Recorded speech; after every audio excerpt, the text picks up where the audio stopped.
Good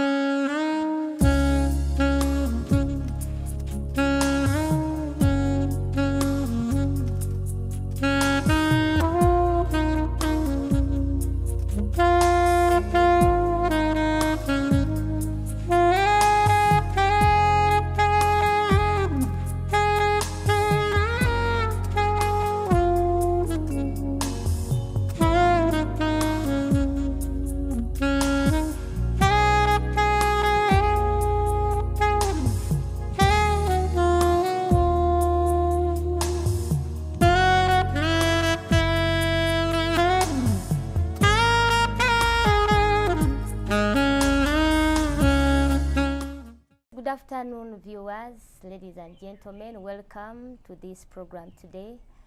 On Christoe TV, we are discussing parenting at the School of Parenting. And in the studio today, I have two guests.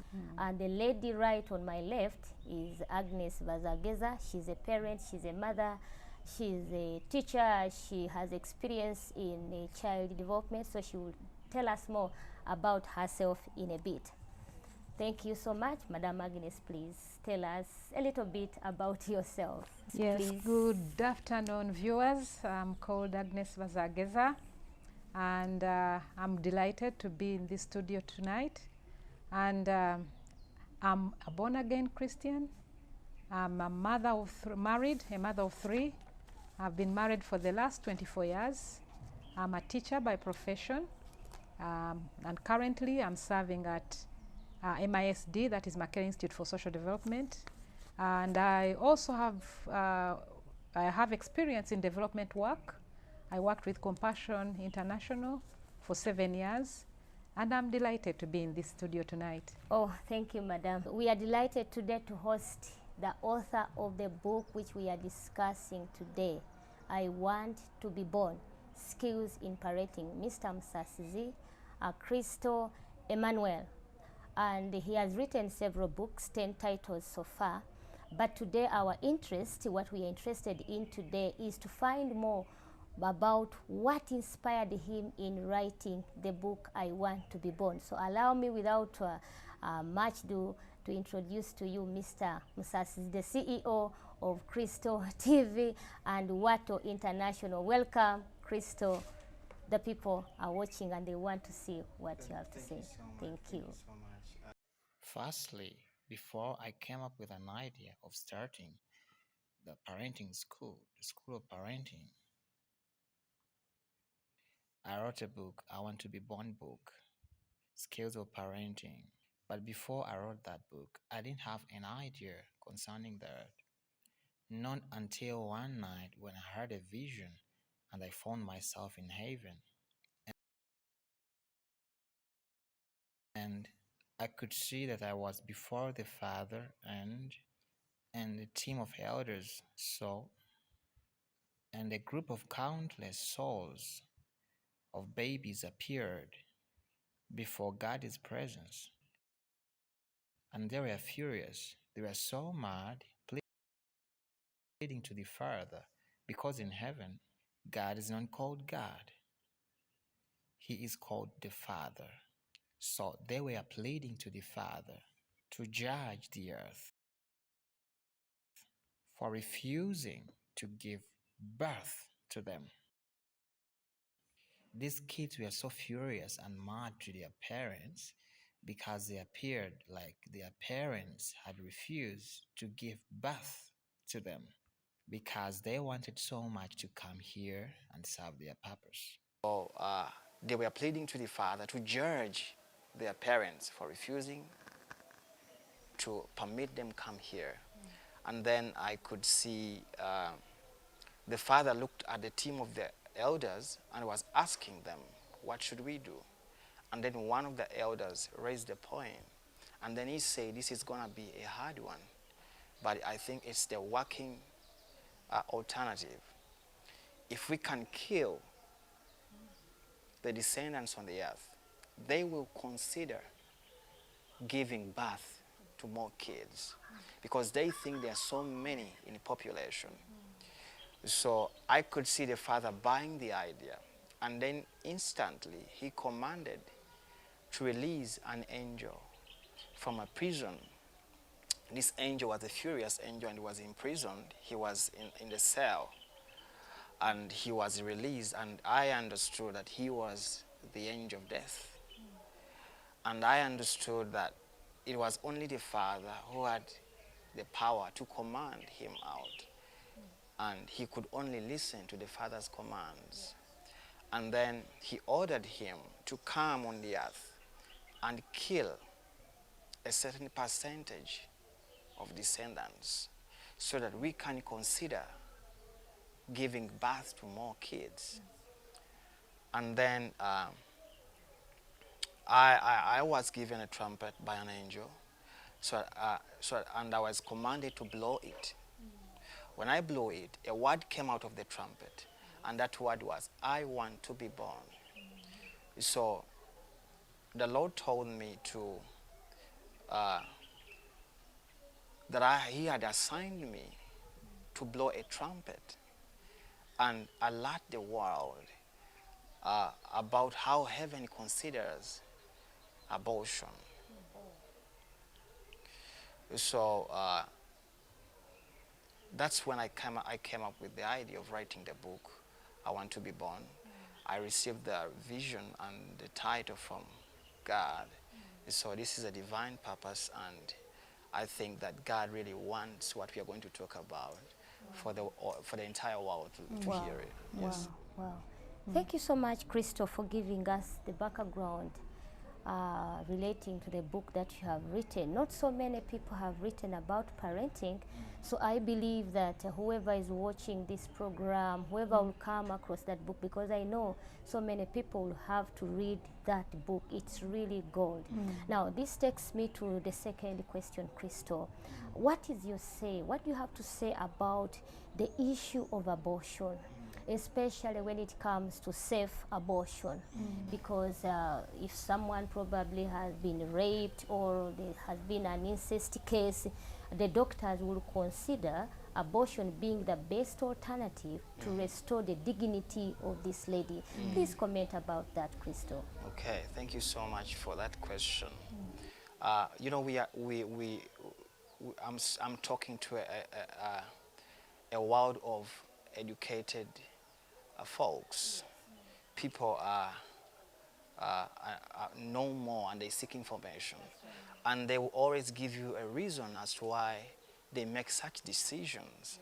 So they call it safe because it is protecting someone's dignity. They call it safe because she has conceived the pregnancy not out of her will. She's been raped, and maybe there has been a sexual abuse in a family, and then that's what we call incest. And then she finds out that she has been pregnanted. So in order to, as a victim, someone who is wounded and is in pain, as a solution to heal our pain, it's like a painkiller. So they make a decision of removing that child. That's the reason as to why people consider it safe abortion, and it is legalized. But then when we get to the other side of it, life is very important. Life is very important, not only to you, but to everybody. And we men, we human beings, we are small gods.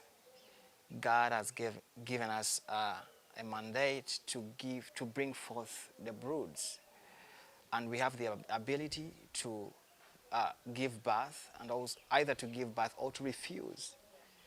So as we look into the reasons, the many reasons, which are really vivid as to why people abort and do all kind of stuff, we should also consider the value of life, which doesn't compare to anything. Life is the greatest gift that we can ever have. And it's the greatest gift that you can ever give to anybody. Nobody deserves to be denied the gift of life. No reason you can give to defend denying someone life, because you also want it, you need it, you are fighting for it, you are trying to be safe, but you are trying to be safe in a wrong way, because you can be safe in many ways. So the idea of abortion, because to me and to God, abortion is considered killing, murder. That's murder, complete murder. And it's a legal murder. If you legalize abortion, you've legalized murder. So it's considered a legal murder to God. I've talked to many people and to many doctors. They consider fetus that they consider fetus not to be a human being. But I always argue with them, and I tell them that if you cannot say that a fetus is not a human being, yet a human being was a fetus. So it's true, 100% true, that when a man's sperm meets this egg, at that moment, the egg has become a human being. You know, one of the busiest offices in heaven is the office that works on conception, because it's God who opens the womb and it's God who closes the womb. So these kids are on standby in heaven. They can't wait to come on earth because they have a purpose to serve. They want to add on this planet. They have the ideas that the earth has never heard. They have the vision that we have never seen. Actually, the kids that we are giving birth to nowadays, the wisdom in them has doubled. They are wiser than we used to be. So trying to kill a fetus, you are killing a generation, and you are destroying your vision, because the visions that we do have, they come from God. And we live for a very short period of time on the earth. So our children carry on the vision that we do have. You see your future in your children. And every purpose and every dream you have ever heard, even if you die now, your vision will come to pass through your children. So as we are trying to drive the world towards the future, we should look at the ancestors, at the successors of the vision, the successors of the purpose. Because every child carries the genes of his grandfathers or the ancestors, and they carry the purpose as well. So whatever you have failed to fulfill in life, your child will fulfill it. Your life will still go on through your children, and you still live on this earth through your grandchildren. So trying to destroy that child, you are destroying a future, a generation. So people are too selfish to the extent that they only consider the shame on them, and they consider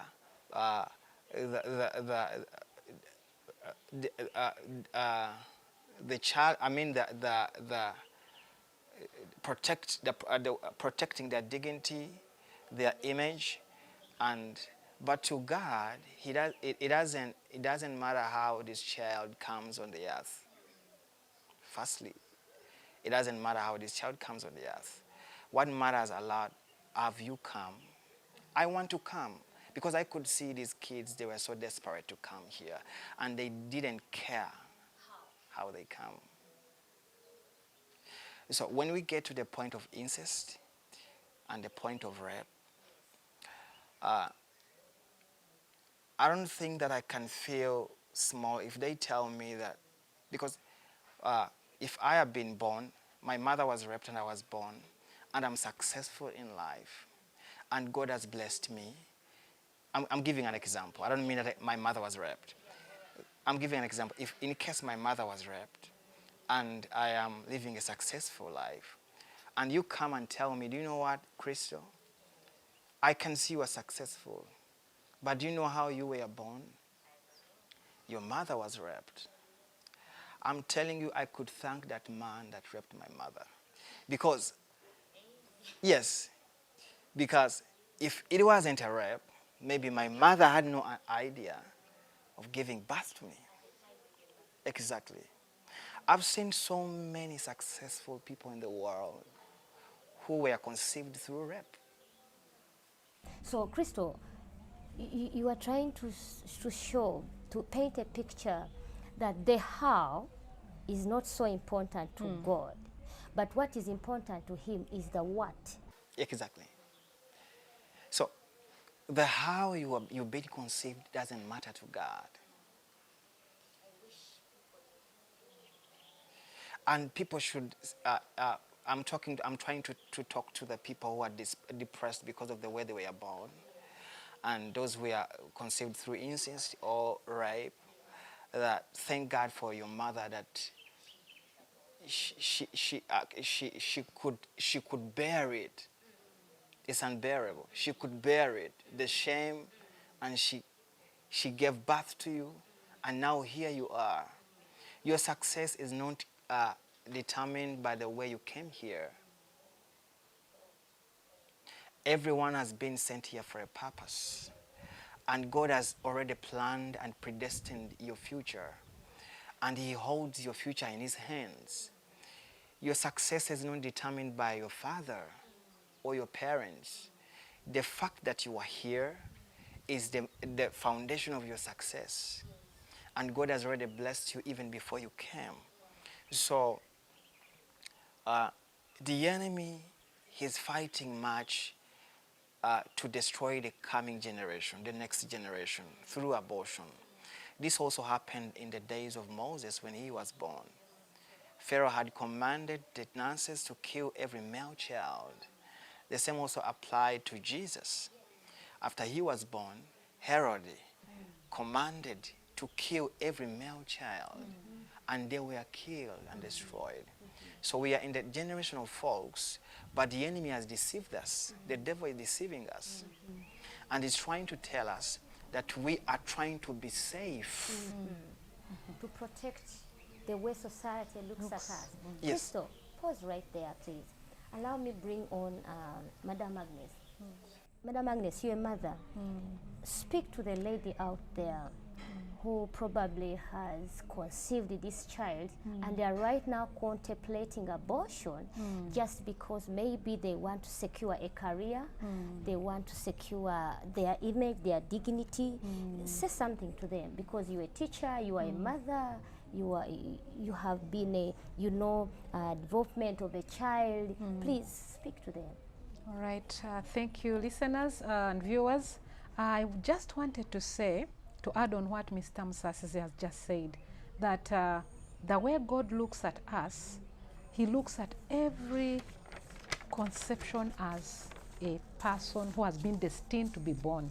I remember in Psalms 139, it tells us that even when you were in your mother's womb, I knew you, you know. So even at that time of conception, when you are still formless, you are a zygote. A zygote is a ball-like structure.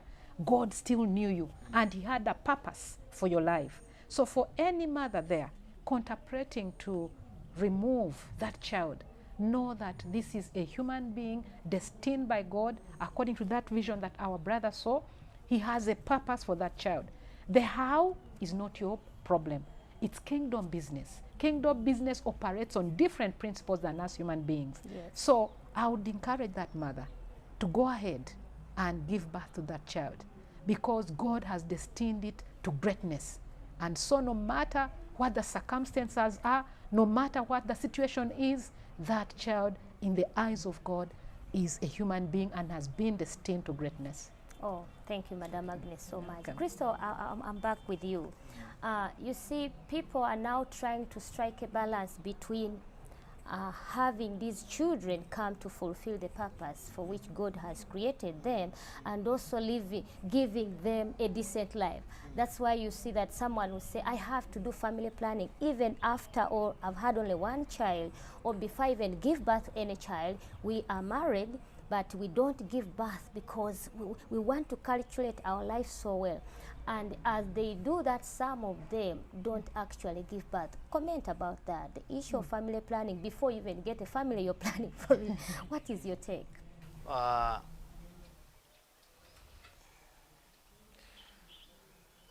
When I was writing the book, I didn't actually wanted to comment so much on family planning, because I think family planning is also important. That's right.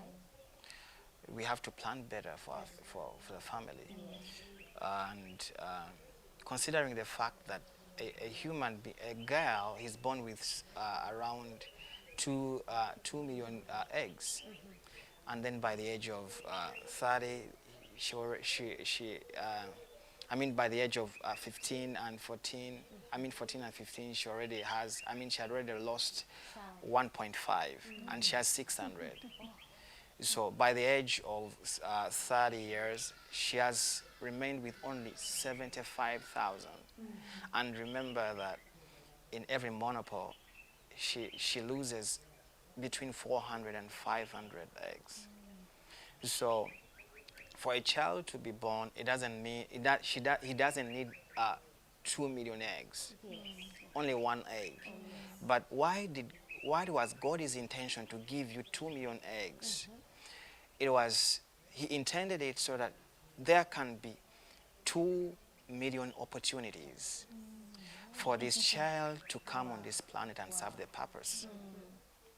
So you as a human being, you can plan yourself, and you say that, okay, according to what I can afford, I'll give birth to 2 children, to 4, 5, 6, 7, 8. My mother gave birth to 11, and she lost 2, and now we are 9. My father gave birth to 15, and I am number 9. So in case my mother considered her financial status, and what really challenges my mind is that you find many people who have the ability to take care of children, they don't want to give birth. Sure. They don't want kids. And then you find the poor people, the poorest people, they give birth to as many kids as they can afford to take care of. And by the time when my mother gave birth to all those kids, they were poor, they had nothing. But they gave birth to all of us, and we have been raised. And no matter how far, whatever we had to go through in the process of growth, we made it. And what I think is that parents should not worry, should not worry about how to take care of their children. Every children has a blessing, and every person has a purpose. So when I speak to the safe aborters, I would advise them that they would rather prevent pregnancy than conceive and abort. Because abortion is the worst, because you are killing a life which has already existed. You are killing the next president. You are killing the next father. You are killing the next engineer. So this is really so much important, actually more important than family planning. But also when we come to family planning,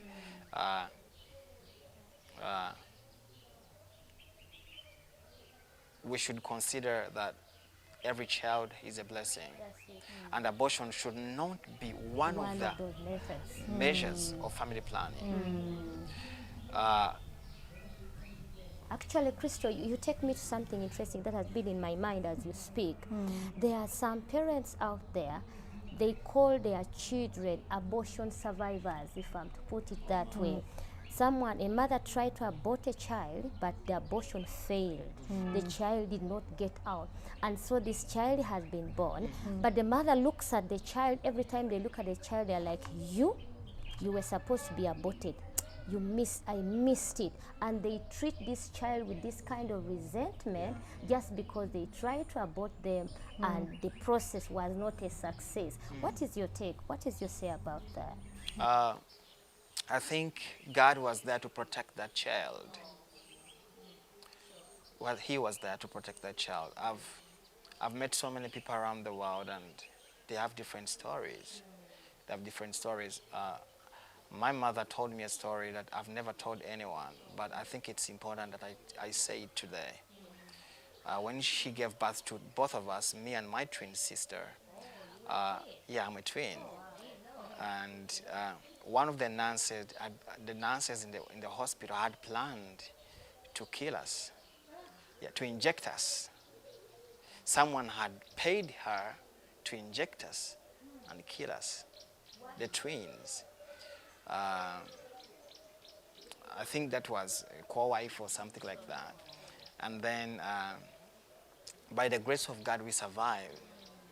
And one of the nurses had known what was going to happen, and then she alerted the administration in the hospital, and then this woman was arrested, and so we survived.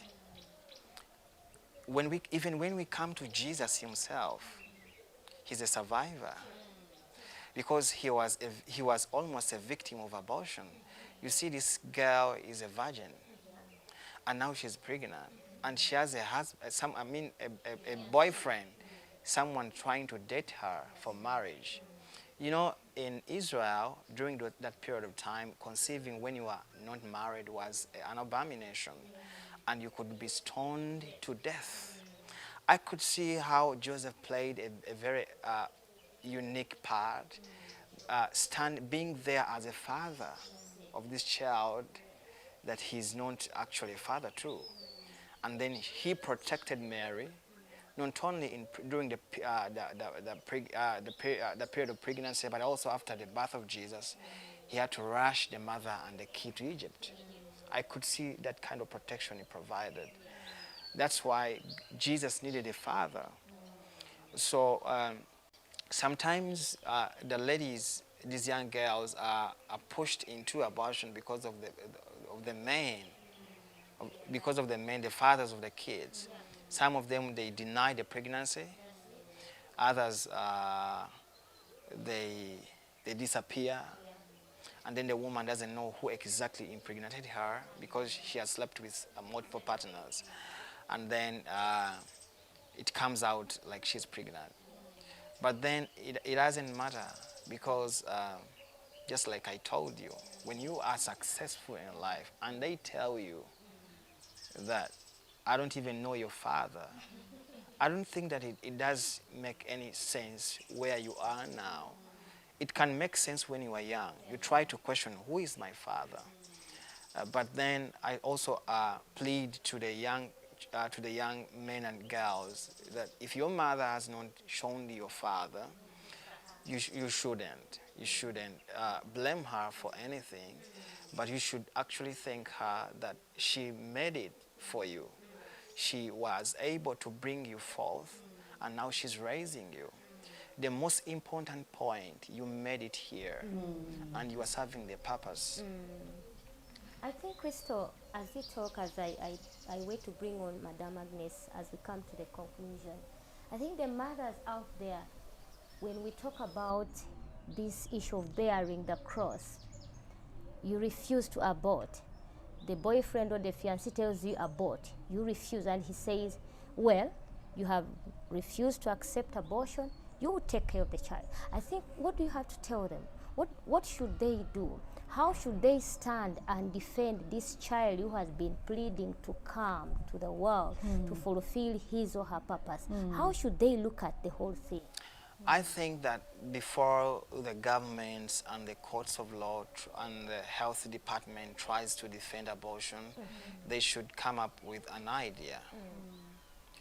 Because their idea is only about making the mother safe. But they don't consider that this newborn also deserves that right of being safe. My idea is that all those mothers who are going through those, the young pregnant girls who don't know what to decide, what to do and what not to do, they should actually firstly receive therapy. The therapist should come up with an idea of trying to encourage these girls and tell them that what you are having is not a curse, it is a blessing from God. And also the government, the health advisors, the policy makers should put this in consideration, that every life deserves a right to live, even the babies. So we should not only protect the mothers, but also the babies. So we should come up. Finish your point, and then I want to bring up Agnes before I forget what I'm about to say. But first, finish your point. So we should come up with an idea which protects both the child and the mother. Yes. The child is dignity, and the mother This is not about dignity. This is about purpose. This is about life. This is about future. Because when you are protecting a child, you are protecting the next generation. You are protecting the future of this earth. So I think we should protect both the mother and the child. As we are trying to, because I think that therapy works. If we have so many people who think the way I do, and we try to help the pregnant mothers who have been raped, who have been victims of violence, and they found themselves pregnant, they need to listen to such people like us. And once they get to understand that they are contributing so much to the future of this planet, they start viewing themselves like people of purpose. carriers of purpose. Yes, carriers of purpose. So they need someone to encourage them, to speak into their lives, to show them the way and tell them the right thing. Yes. Yes, Madam Agnes, you are a parent. Yes, please. Parents out there, when their daughters conceive, it is devastating. Yes, it is. And a parent may be tempted to say, my child, no, let's abort this thing. You are in your first year at the university and you're doing this very marketable course, let's say law or engineering, whatsoever the course may be, and the parent of that girl who has conceived might be tempted to say, let's abort just for the sake of your future. Please talk to the parents out there, especially the mothers. Yeah. Thank you. Yes. I would like to encourage these mothers, especially the parents, that, you know, like we said, this human being that is in the womb is, you know, it's God's purpose. True. The how, like we said, is not important. But the fact that God has placed this human being who is still being formed into the womb of this child, it means that God is genuinely interested in the purpose of this child when he's born. Yes. And so I would encourage them, the parents. It's true, it hurts. It's devastating, actually. True. But this is not the time to apportion blame. This is not the time to suggest abortion, but support your child. Support your child and let this child know that she's a carrier of purpose. Oh, yes. And so this child who's going to be born is going to be the Oprah Winfrey of tomorrow, That's right. the Obama of tomorrow, That's true. the Museveni of tomorrow. That's right. So don't get discouraged. It's not easy. It can understand. hit a family bad, but I encourage parents, just stand firm. Stand with your daughter. Support her. And if we get good books like the one Mr. Musasizi has written, Yes. they are going to give us human beings, as people who are reading these books, to know that actually there is nothing like safe abortion. There is nothing like, you know, but this is actually murder. And so if we are to continue the purposes of God on this earth, let's support one another, let's encourage, let's give therapy to those who are in the challenge, let's, let's speak out to these people and encourage them, because we know these things will still happen. That's right. But we don't need to give up by aborting, but to know that there is a divine purpose. Sure. And so we need to be with God in this divine purpose by being the carriers of this purpose. Yeah, thank you very Thank you so much, Madam Agnes. Christoe, I hope this book has been published. And I know that people who are watching this program would really want to have this book. Whether they are young parents, they are future parents, they are older parents, because I believe if someone gets to know the truths hidden in the book you have written, their mindset, their attitude will change. Yes. Regarding abortion, regarding raising children. Because I've had so many parents thinking that children are a burden. They are getting in their space. They are inconveniencing them. So where can we get this book? How can we get this book, Christoe? This book is actually published and is everywhere in the world. Yes. When you go on Google and the lockdown has introduced us to the online technology. You don't have to go to a shop to get something. You just order it on your phone or on your computer and they bring it to you where you are. So you just go to your computer on your phone and then you log in my names, Emmanuel, Christoe. You can just log in the book, I Want to Be Born by Emmanuel, Christoe. Then you will see how all the shops will appear where the book is sold.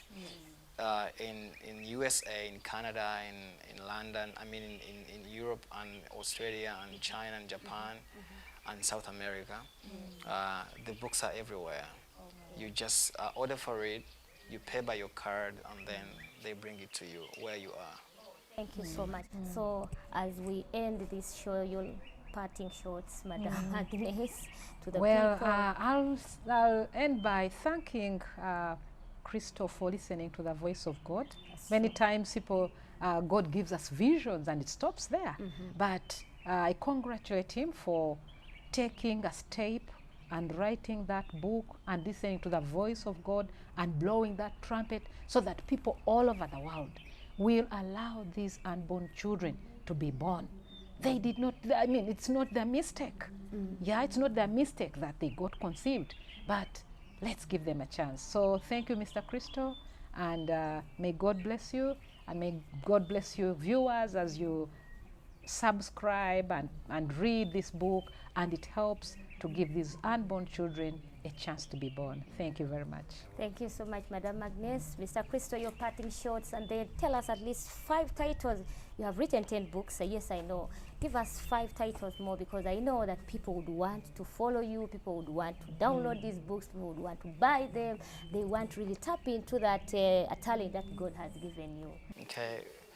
Because we are basically focusing on I Want to Be Born, I just want, before we close, to mention some of the topics that we are going to be discussing in the School of Parenting that the parents should be acquainted with. The issue of communication is very important. Then child raising and growth. Then the issue of education is also important. The issue of child abuse. The book talks about the child abuse and how to overcome that. Violence in homes. Then it also points out divorce, how it affects the children, and also how to deal with stubborn children, like the drug addicts, how to deal with a child in case she conceives in school and she becomes pregnant, and how to deal with, the book tries to help you become an expert in parenting, because it's one thing to be a father or a mother, and it's another thing to be a parent. Yes. Parenting is quite different, and most of the parents, they don't know how to parent their children, and they have left their children to be parented by TV, by cartoons and by maids. That's why children go through a lot of challenges, the abuse, the sexual abuse, and all that kind of stuff, because we have denied our responsibility. But this book guides you on how to handle issues with your children and how to deal with them in order to raise a generation for the Lord. So I've written quite so many books, but we are focusing on this. Yeah, this is the real thing. Yes. And I know those other books will have time to also talk about them and also tell the audience and the viewers out there about them. Thank you so much for your time, Christoe, and we thank God for giving us this opportunity and giving the audience your time, please, to talk to them and enlighten us about parenting and how we should listen to that voice that tells us that I want to be born. Thank you. Thank you so much, viewers. God bless you. Thank you for your time. We meet again. Bye-bye. Bye.